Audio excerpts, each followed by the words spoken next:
You lie still beneath the blanket, your breath soft and even, and somewhere behind your eyes, a forest stirs. Not of trees and leaves, but of branching, glowing life. Your brain, quietly awake even as you prepare for rest, hums with silent energy. You do not hear it, but it moves, gently like wind. Within the shelter of your skull, this forest lives in shadows and sparks. It is not rigid. It is not fixed. It bends to your every step, reshapes itself to your thoughts, like a soft forest trail curving beneath your bare feet. You are walking through it all the time, even when you do not notice. Imagine standing in the middle of that forest. Above you, branches curve like questions. Below, roots stretch toward what once was your memories, your habits, your early stories pressed into the soil. And all around you, light flickering, not from the sun, but from the quiet fire between billions of cells. These cells, your neurons, are not like any tree you have seen, yet they grow branches too. Dendrites, they are called, reaching arms that stretch to receive. Axons, two long, thin trails that send whispers to the next tree. Each one part of a vast, glowing web. The messages that pass through this web do not travel randomly. They follow trails worn smooth by repetition. The more you walk a thought, the deeper the trail becomes. Just like in a forest, where footsteps carve a path through the grass. Your mind keeps what you use. It lets go of what you do not. And so, without your needing to ask, your brain gently prunes. Neurons that no longer fire together slowly lose their bonds. It is not loss, it is space-making. Room for new thoughts to grow. Picture a moment in your day when you learn something new. Even something small, the name of a flower, or a friend's gentle correction when you mispronounce a word. In that moment, deep within the forest of your mind, a new path begins to form. It starts as a flicker, a soft signal leaping from one tree to the next. And if you return to that memory, if you walk the path again, the ground beneath it firms. The trail becomes clearer, more stable, more real. This is neuroplasticity. Not a word to fear, but a gift to carry. It means your brain is not done growing. Even now, even here, as you rest beneath the blanket's warmth, you are capable of change. Some forests grow slowly. Others recover from fire. Your brain, too, responds to what touches it. To pain, to music, to kindness, to silence. A moment of sorrow may darken one path, but a moment of joy may light 10 others. And the forest listens. Not with ears, but with attention. When you focus on something, truly attend to it, your brain sends nutrients and energy to that place. It says, this matters. Let this grow. So the shape of your brain begins to mirror the shape of your days. If you dwell in worry, that trail deepens. If you practice calm, it strengthens too. The forest becomes your reflection. There is something comforting in this. You are never truly stuck. What feels like stone is more like soft wood, waiting for warmth and movement, waiting for you. Each night, as you drift into sleep, your brain does something quietly remarkable. It sorts through your day. It decides what paths to reinforce, and which ones to gently let fade. Like a gardener at dusk, it trims some branches and waters others. It replays memories to strengthen them, and dreams to imagine new connections, all while you sleep. So even now, this moment of stillness is not wasted. Your forest is at work, softly rearranging, quietly healing, letting go of tangled roots, and welcoming the chance for tomorrow's growth. The more often you walk a path, the more permanent it becomes. And the gentlest habits, those you barely notice, can shape entire groves of neurons. You are sculpting your future without even trying. But you can try. You can walk with awareness. You can choose to visit the paths that feel like peace, and step away from those that bring fear. The forest listens to where you linger. And if, someday, you feel lost inside yourself, as we all sometimes do, remember that no path is ever fully gone. It may be overgrown, but not erased. All it needs is your return. Let your breath be the footsteps. Let your focus be the light. Let your curiosity be the wind that stirs the branches. You do not have to run. You only have to return again. You are not a passenger of your mind. You are its gardener, its traveler, its quiet architect of change. With every moment you live, you leave footprints in the soil of thought. Even now, as your body rests and your thoughts begin to slow, your forest continues to shift. And somewhere in that quiet canopy, a new trail is waiting for your first step. And what if one thought, just one, could reshape your entire map? What would happen if you let it? Your mind is not built of stone. It is woven moment by moment. Each time you think, you touch a thread. Each time you learn, you tie two threads together.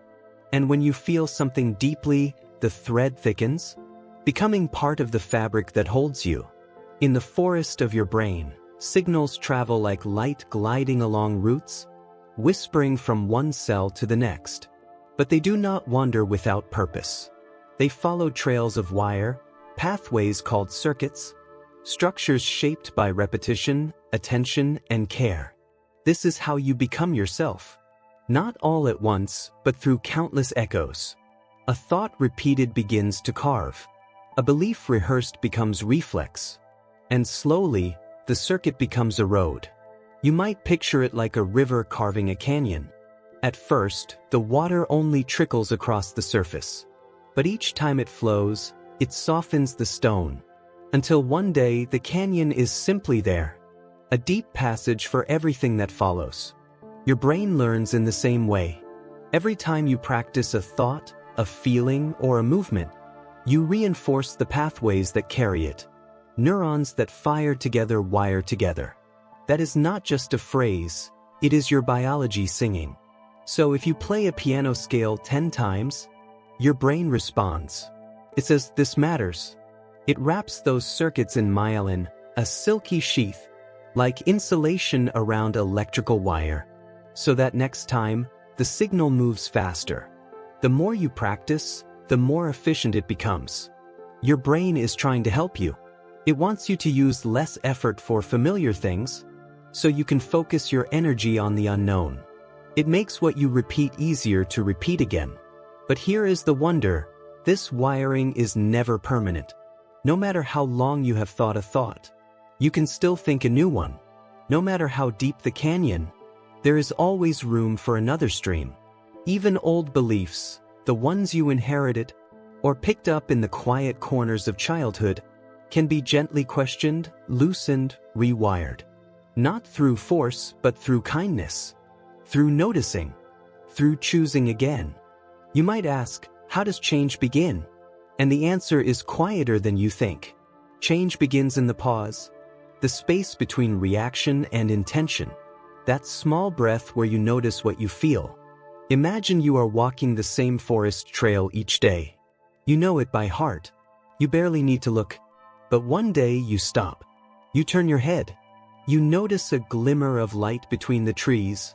A new path, unfamiliar but open. In that moment, something shifts. You may not take the new trail right away, but you have seen it. You have imagined the step. And in your brain, even the act of imagining lights up the path as if it were real. That is the beauty of neuroplasticity. It does not wait for perfection. It begins with attention, with the gentle act of turning towards something new. Even when you repeat something painful, like a harsh thought or a spiraling worry, your brain is not trying to harm you. It is simply using the pathways it knows. It is loyal even to your discomfort. But if you offer it something different, a new word, a new breath, a moment of stillness, your brain listens. It begins to explore other routes. It tries to help you walk differently. You may not notice the change right away. The first time you try a new habit, it may feel like carving into stone. But the second time, softer. The 10th time, smoother still. And habits are not only in what you do, they live in how you think. If you wake each day and whisper, "I am not ready," your brain prepares for hesitation. If instead you whisper, "I am becoming," your brain begins to believe it. That is not magic. That is biology. Words are thoughts in motion. Thoughts are blueprints for circuits. And circuits become behavior. Even your emotions follow paths. Feelings do not float, they move through networks. And when you feel something often, your brain builds shortcuts for it. Joy can be practiced. So can calm. It is not about forcing yourself to be cheerful. It is about returning again and again to the quiet feeling you wish to grow, until the forest of your mind begins to tilt toward it, like plants bending gently toward the sun. And when something hard happens, because it will, your brain can still rewire. It does not forget pain, but it makes room beside it. It learns how to carry sorrow without collapsing. It learns how to reach for light again. Neuroplasticity is not just the brain's ability to grow. It is your permission to evolve. To let go of a story that no longer serves you. To walk a different way home. To rewrite the patterns that shape how you live. Each time you reflect, you interrupt the old code. Each time you choose kindness over shame, you rewire a little more. And in this slow, invisible way, you become the author of your own neural poetry. So tonight, as your thoughts begin to drift, and your body sinks deeper into stillness, let yourself wonder, what pattern am I ready to loosen? What trail might I begin to trace instead? And as the forest softens and rewrites its own map, your mind opens its quiet gate, inviting in the next idea, the next chapter, the next gentle question. What does a single thought look like before it becomes you? Next, the shape of a thought, where sparks begin and meaning finds form. A thought does not arrive like thunder. It begins as something smaller, softer, pulse, a flicker, a brief shimmer in the wide silence of your mind. And before you even notice it, it takes shape. Some thoughts drift in like fog, filling the empty spaces between your awareness. Others spark with purpose, firing through the forest of your neurons like a lit match on dry grass. Either way, they leave a trail. Right now, as you lie still in the dark, your brain is not quiet. Even in rest, it hums with tiny bursts of light. Each one, a thought. Each one, a message dancing between cells. Picture a single thought as if you could watch it move. It begins at the edge of a neuron, a long, glowing cell shaped like a branch. It leaps from one branch to another, across a narrow space called a synapse. That leap is everything. It is the heartbeat of your thinking. A signal travels across that gap using chemicals, neurotransmitters, like whispers passed between cupped hands. This is how you wonder, how you feel, how you remember. The thought continues, traveling down an axon, a long cable of signal, until it reaches the next neuron in line. And then again, and again, until a network lights up like a city at dusk. Thoughts do not travel alone. They move in patterns, in waves.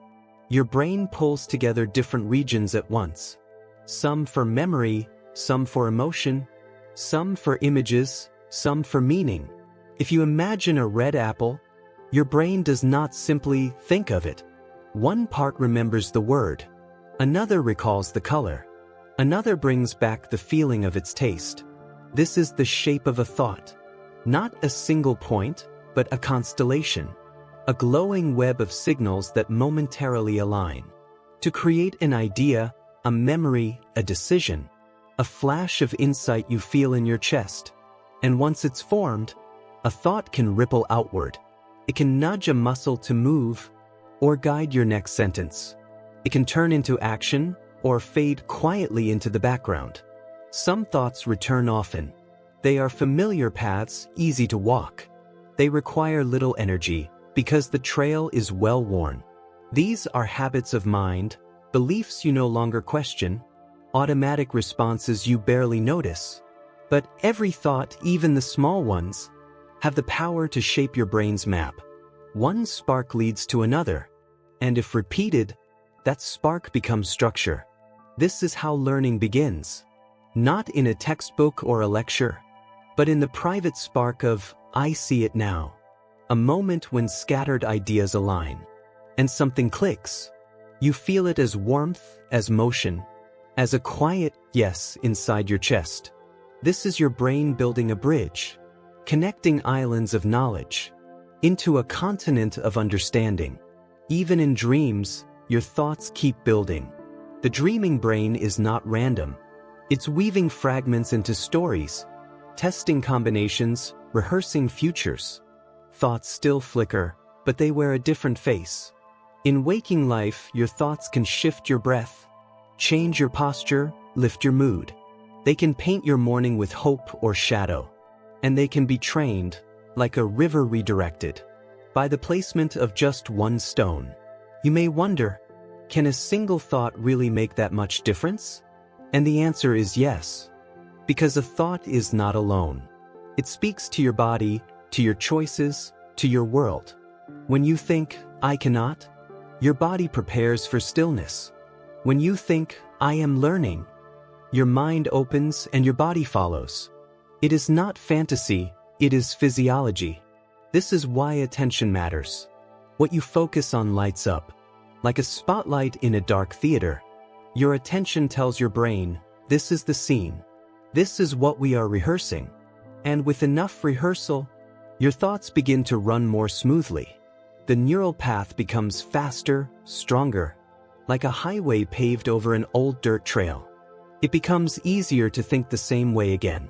This is why it can feel hard to change. Not because you are broken, but because your thoughts have been rehearsed. They are fluent in their own rhythm. To change them is to learn a new language. But language can be learned. You are not bound by your first thoughts. You can think something new, even if it feels unfamiliar at first, even if the trail is overgrown. You begin by noticing. You pause when a thought arises. You ask gently, is this a path I want to walk again? And if not, you breathe and take a small, quiet step in another direction. That step might be a new question, a softer word, a willingness to imagine a different truth.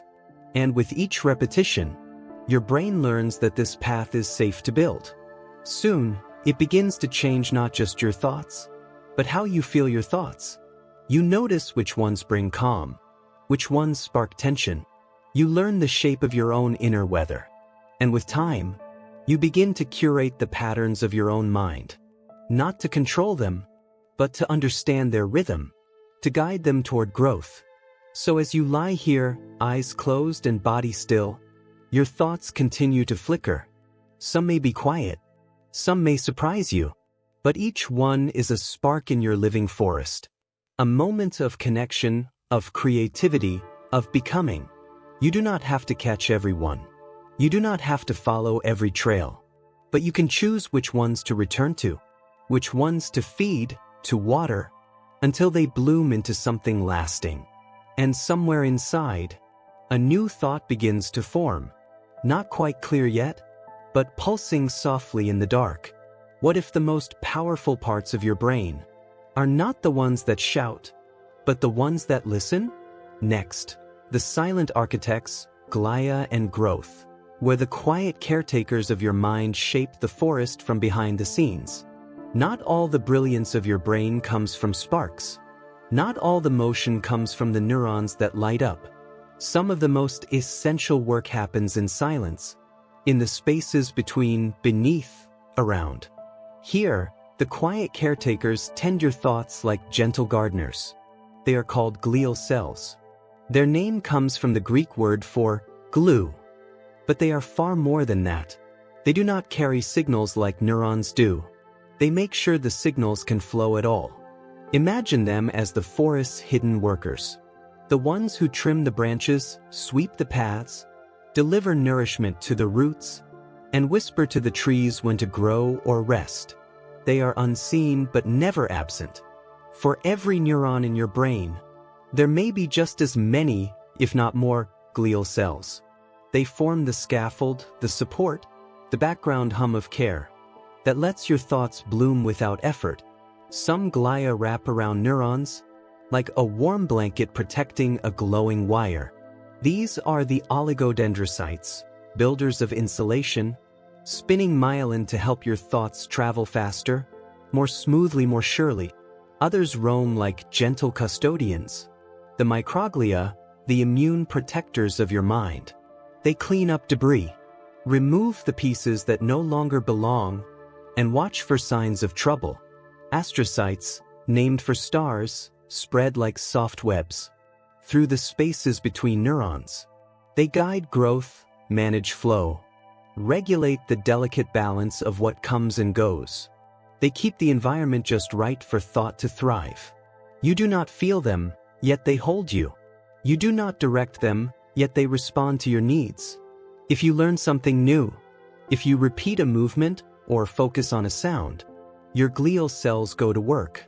They help decide what to reinforce, what to prune, what to preserve. Like patient gardeners tending to each season, they make sure your forest stays healthy, dynamic, and alive. When you sleep, glial cells rise to their quiet labor. They clear away the waste of waking thought, sweeping through the brain's nighttime lanes. With a care that is slow, silent, and essential. This is when healing begins. They even help shape the structure of your memories, deciding which branches to strengthen, which ones to let fade gently into mist. Your dreams, your feelings, your learning, all rest on the work they do in the shadows. And when your brain is injured, from trauma, from illness, from time itself, these cells do not panic. They adapt. They rally. They try, in quiet coordination, to repair the path. There is a soft humility to glia. They do not seek attention. They are the ones who allow the stars to shine. By holding the night sky steady and dark, their power is in presence, not noise. So much of growth is like this. It is not loud. It is not urgent. It happens quietly, patiently, beneath the surface of awareness, in spaces that feel still but are full of change. Perhaps you, too, have moments like that, when you feel you are not moving, when life feels paused or slow or unsure, and yet something inside you is preparing, adjusting, healing without words. Just like the glia. Not rushing, not forcing. Just listening. Responding. Providing support where support is needed, without demanding that you notice. These silent architects remind you that not every act of growth is visible.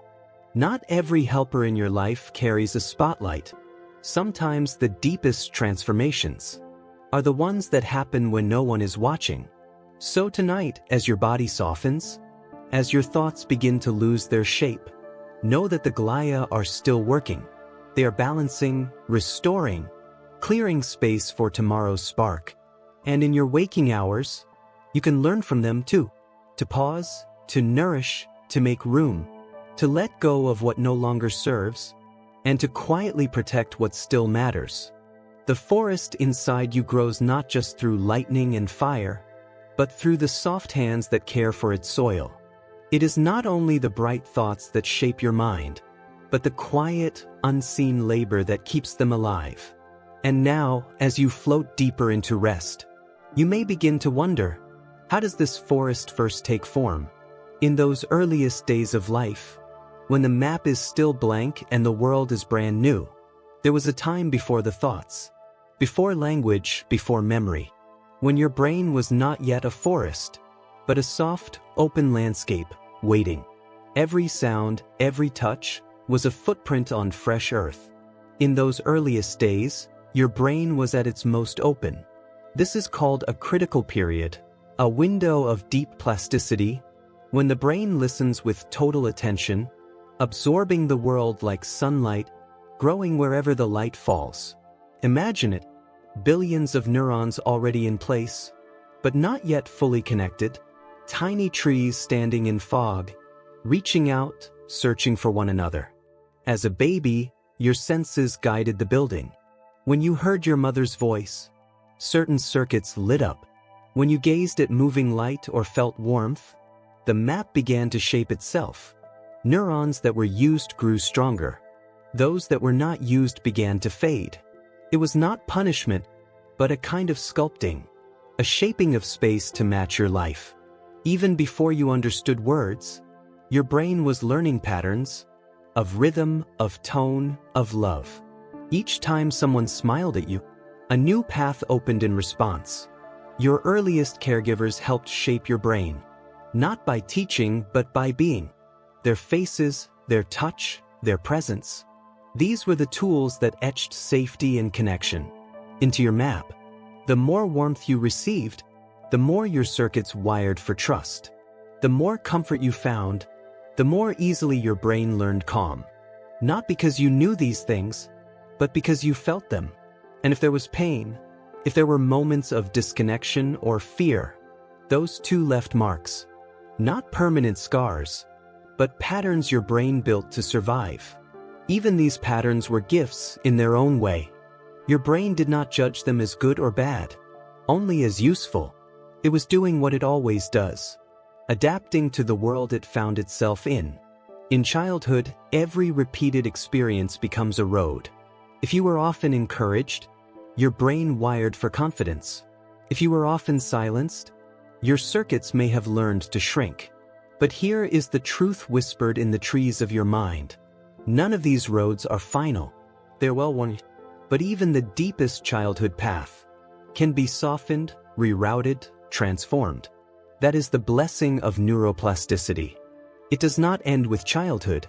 Slows, yes, becomes more selective, but it never closes the door to change. Not at 5 years old. Not at 50. Still in those first few years. Plasticity was your superpower. It allowed you to learn language, with almost no effort, to pick up new sounds and gestures like seeds in the wind. You absorbed accents, tones of voice, facial expressions, the rules of your culture without being taught. Your brain was hungry, open, building pathways with joyful speed. But this openness came with a trade. You were also vulnerable, because the same circuits that learned wonder could also learn fear.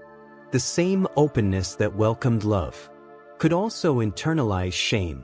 That is why early experiences matter, not because they define you forever, but because they shape your starting map.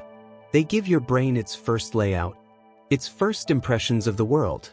Think of it like a garden planted by others. You did not choose every seed. You did not decide where the sun would fall, or how the first rains would land.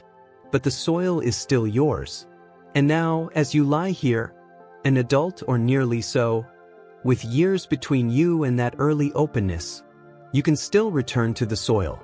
You can still tend it, because your brain is not only what it was, it is also what it is becoming. It remembers how to grow, how to stretch toward new experience, how to unlearn what no longer serves.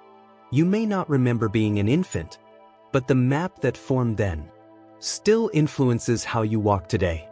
It shapes your reactions, your reflexes, the emotional weather that comes without warning. But when you begin to notice these things, when you pause, reflect, you begin to step off the old road. You begin to walk a new path that was once hidden beneath the leaves. It starts with curiosity. Why do I freeze when I hear that tone?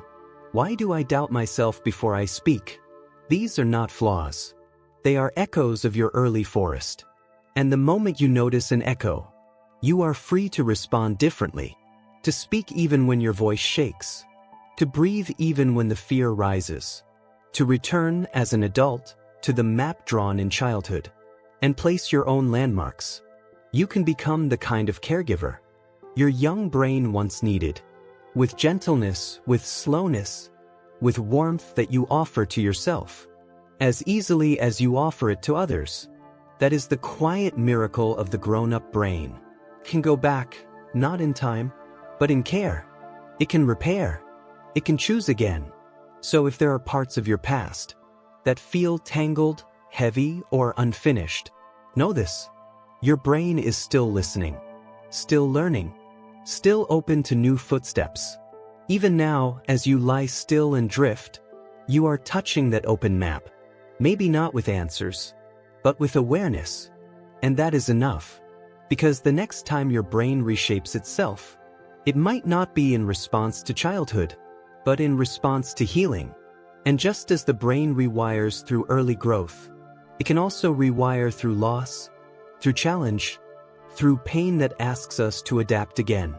Not all change begins in calm.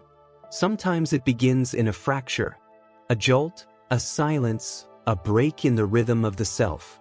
And even there, in the raw space of injury, your brain reaches for growth.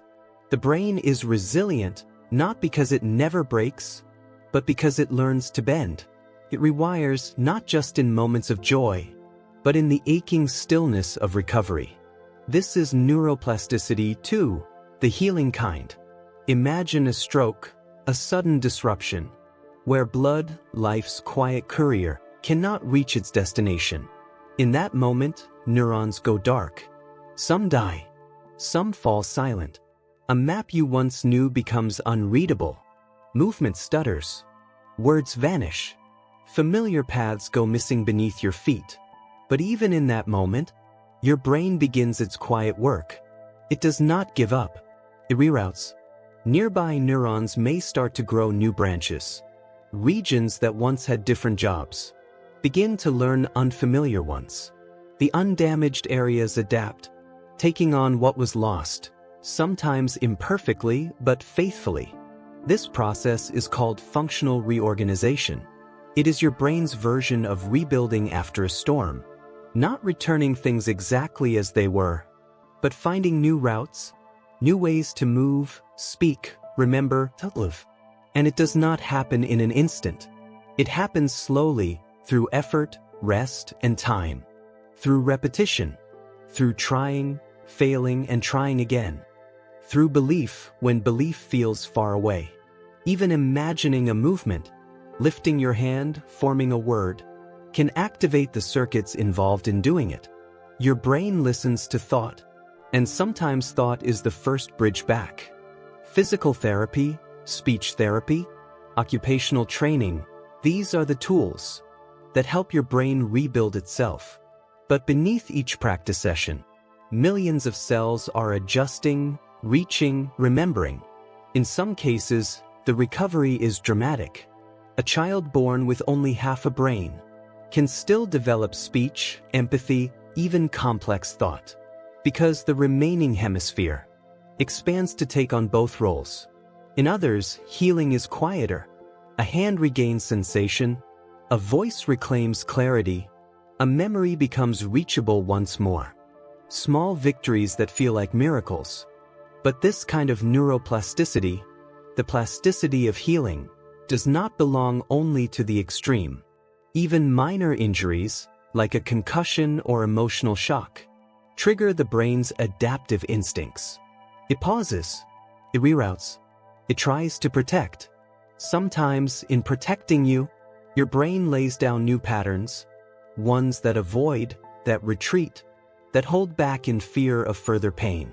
This too is adaptation, and it can be unlearned. For healing is not just physical. It is emotional, cognitive, relational. And the brain adapts in all these ways. If loss teaches you to isolate, healing may teach you how to reach again. If trauma teaches your nervous system to remain on edge, your brain may begin to expect danger where none exists. But even here, even in the patterns of hypervigilance, your brain remains plastic. You can teach it safety, slowly, gently. This is where mindfulness can enter like light through a window. Not as a cure, but as a presence. When you sit with your breath, when you name your feeling, you invite your brain to soften its alarms. Therapy, reflection, new experience. These are acts of rewiring too.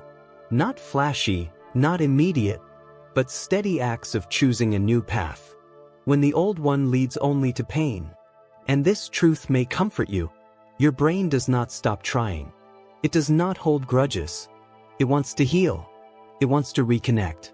It listens for your intention, your practice, your hope. Even in old age, after injury or time or disuse, new connections can still be formed. The pace may change, but the capacity does not vanish. You are never too far gone for your brain to care. Think of a tree struck by lightning. It loses a limb, But from the wounded edge, new shoots emerge. The trunk thickens. The roots deepen. The shape may change, but the life continues. You are that tree. Not broken. Transformed. So if you are living with a brain that has known loss of clarity, of function, of ease, know this. What feels unfamiliar now may become familiar again. What feels missing may grow in new form. You are not expected to heal alone.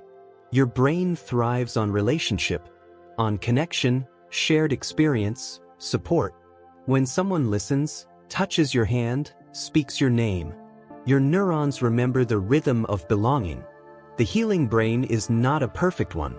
It is a growing one, an adapting one, a brave one that keeps moving forward even when the map changes. So tonight, if you are nursing an invisible wound, if your thoughts feel scattered or your emotions bruised, know that your brain is already responding, not with judgment, but with attention, with care, with adjustment, with time. Lie quietly now and feel your breath arrive like a tide. Feel it carry calm into your chest, into your skull, into every corner of your living forest. Let that breath whisper to your brain, we are still here. We are still growing. And as the light of recovery flickers, your mind begins to wonder, if the brain can rebuild itself after damage, can it also reshape the deepest patterns of behavior? The habits we walk every day, often without seeing them? Some paths in your brain are smooth as stone, so familiar they guide you without question. These are your habits, not just actions, but thoughts, feelings, and reflexes, engraved over time like rivers through rock. Each time you repeat something, a morning routine, a phrase you tell yourself, a way of reacting to discomfort, your brain listens. Let us make this easier next time. And so, a trail forms. The more often you walk it, the more it deepens. Neurons fire faster. Myelin wraps tighter. The response becomes automatic. This is how a canyon is formed. Not through one dramatic flood, but through small streams, repeated. The brain loves efficiency. It rewards consistency with ease. Think of brushing your teeth. You no longer plan each movement. It flows from memory, a routine so deeply embedded. You can do it half asleep.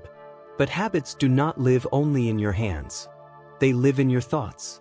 Perhaps you have a habit of doubt, a whisper that says you will fail long before you even try, or a habit of retreat when conversation turns sharp, or a habit of silence when your voice wants to rise. These too are grooves practiced into being. It is not weakness. It is wiring. The brain simply remembers what you've repeated, and repetition becomes reliability, even if it no longer serves you. But if repetition carved the canyon, then repetition can also redirect the stream. To change a habit is to pause at the edge of the known and gently step to the side. At first, it feels wrong. The old groove calls you back. But if you step again and again, a new path begins to appear. One stone, then another. This is neuroplasticity in slow motion. Not dramatic, not immediate, but real. And it begins with awareness. You notice the habit, not with shame, but with curiosity. You name it. You stay with it. You breathe instead of react. And in that breath, you choose again. Even the smallest shifts matter. Standing up when you want to stay curled. Speaking when silence feels safer. Soothing yourself instead of spiraling. These moments begin to form new trails. And just like before, your brain responds. This is what we are doing now. It starts to insulate the new path. The more you repeat it, the more it becomes a natural way of being. Change does not ask you to erase the old canyon. It asks you to build beside it. You may still feel the tug of old habits, but you no longer have to follow them. You have options now. Habits are not destiny. They are echoes. And you can choose which echoes to answer, which ones to let fade into the stillness of your awareness. There is a kind of power in repetition, not just for efficiency, but for peace. When you consciously create calming habits, rituals of breath, kindness, stillness, you teach your brain to return there with ease. Even this moment, here in the quiet of your bed, can become a ritual, a habit of reflection, of gentle noticing, a moment your brain begins to recognize as a place of soft turning. You may not always see the change right away, but like a drop of water on stone, your effort shapes the path. Your kindness reinforces the road, and slowly the canyon shifts. So ask yourself softly, what habits am I rehearsing each day? What thoughts do I repeat without meaning to? And which ones would I like to plant instead? The brain is not loyal to your past. It is loyal to your practice. Whatever you feed, it strengthens. Whatever you repeat, it learns. And tonight, as your body rests, and your mind grows quiet, your brain remembers what you taught it today. It strengthens the path you walked, even if only once. So step gently. Repeat what matters. Shape the canyon with care. And now, as you lie beneath the quiet stars of your own inner sky, you may begin to wonder, if your brain shapes itself through movement and repetition, what happens when you begin to move with intention, in rhythm with others, mirroring, learning, adapting? Before you spoke, you moved. Before you understood words, you reached for faces, mirrored smiles, tilted your head to the side, curious, connected, alive. Movement is the brain's first language. And even now, after language has grown, your brain continues to learn through motion, not just by doing but by watching. This is the quiet magic of mirror neurons. They were first discovered in monkeys, neurons that fired not only when the animal picked up a peanut, but also when it watched someone else do the same. No motion, no action, just observation. And still, the brain lit up as if it were moving. You have those neurons too. Your brain echoes what it sees. When you watch someone smile, your own facial muscles prepare to do the same. When you see someone cry, your chest might tighten before you even realize why. This is more than imitation. It is empathy in motion. Your brain rehearses others' experiences, not for performance, but for understanding. This is why dance moves you, why watching a hand reach out can bring tears, why witnessing kindness feels like receiving it. The body you see becomes the body you feel. Even in stillness, your brain moves with others. Children learn this way, by watching, copying, exploring. And adults, too, learn by example. From how to tie a knot, to how to hold grief in a quiet room. Every gesture is a teacher. The way someone opens a door with care. The way a friend reaches for your hand without words. These movements leave impressions on your nervous system, traces of rhythm, memory, and connection. You move every day, even in the smallest ways. Stretching an arm, turning your head, lifting a spoon, taking a breath. And each of these motions reshapes your brain. When you practice a movement, whether a piano scale or a yoga pose, your brain builds circuits to support it. Neurons fire together, and glia strengthen the connections with care.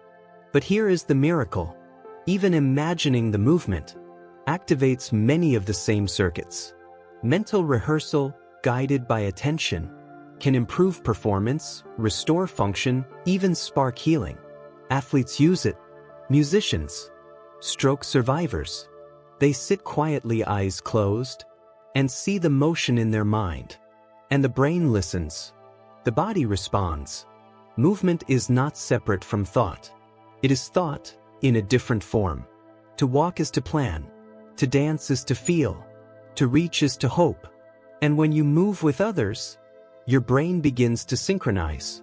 This is called entrainment. Your breath aligns with theirs. Your steps fall into rhythm. Dancers know this. So do drummers. But so do friends walking side by side, or families swaying to the same lullaby. Movement creates unity. It weaves your nervous system into a wider web. This is why shared rituals matter. The bow, a handshake, a wave. Tiny dances that say, "I see you. I am with you." Your brain marks these gestures as signals of belonging. Even pets feel it. A dog reading your posture, a cat curling into the arc of your sleeping limbs. Without language, they know you, because they move with you. And when you are hurt, physically, emotionally, movement becomes a medicine. To walk again after injury, to stretch after stillness, to lift your arms in spite of sadness. These acts tell your brain, we are still here. We are not frozen. They awaken circuits that may have gone dim. From fear, from pain, from time. If you move gently, your brain responds gently. If you move with curiosity, your brain opens.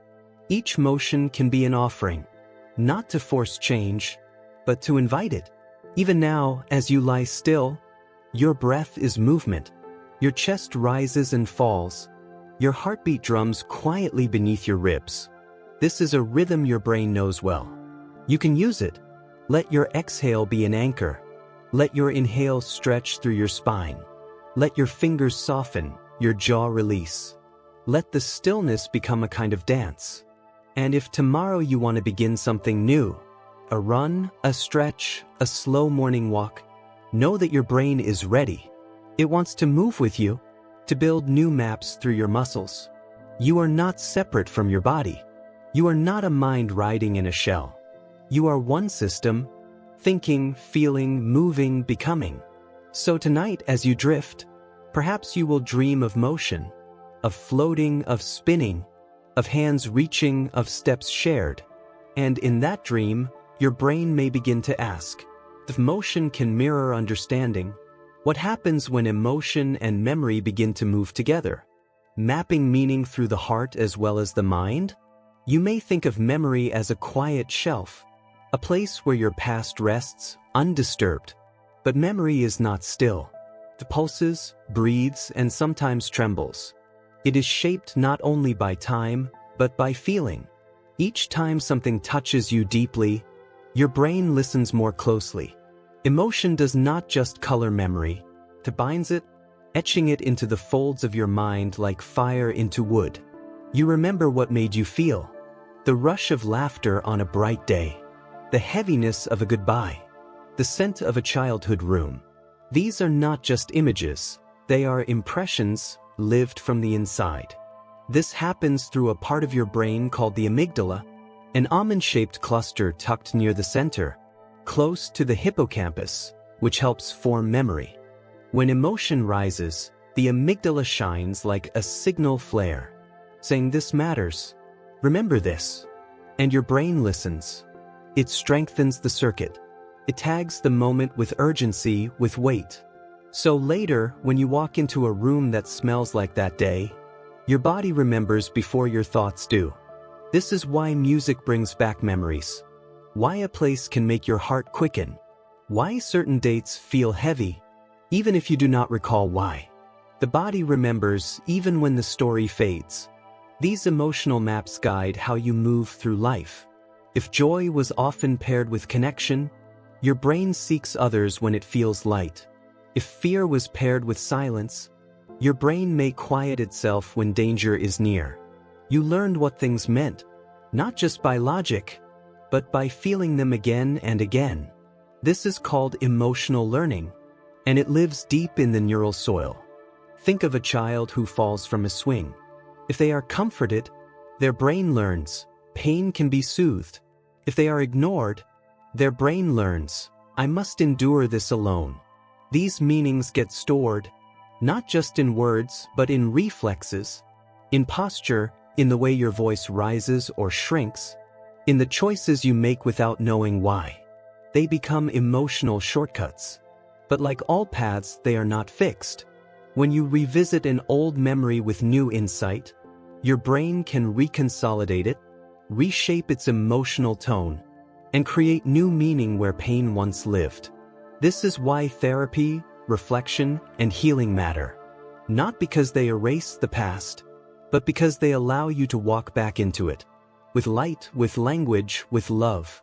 And your brain responds. The circuits that once meant fear can be softened. The stories that once defined you can be rewritten with gentler ink. You are always learning, not just in your mind, but in the woven field of emotion and memory, where understanding is not just known, but felt. Even trauma, deep, overwhelming pain, is a form of emotional learning. Your brain, trying to protect you, tags the world with caution, building sharp paths that avoid, retreat, flinch. These paths are not wrong. They are the brain's attempt to keep you safe. But with time, with safety, they can be softened. The map can expand again.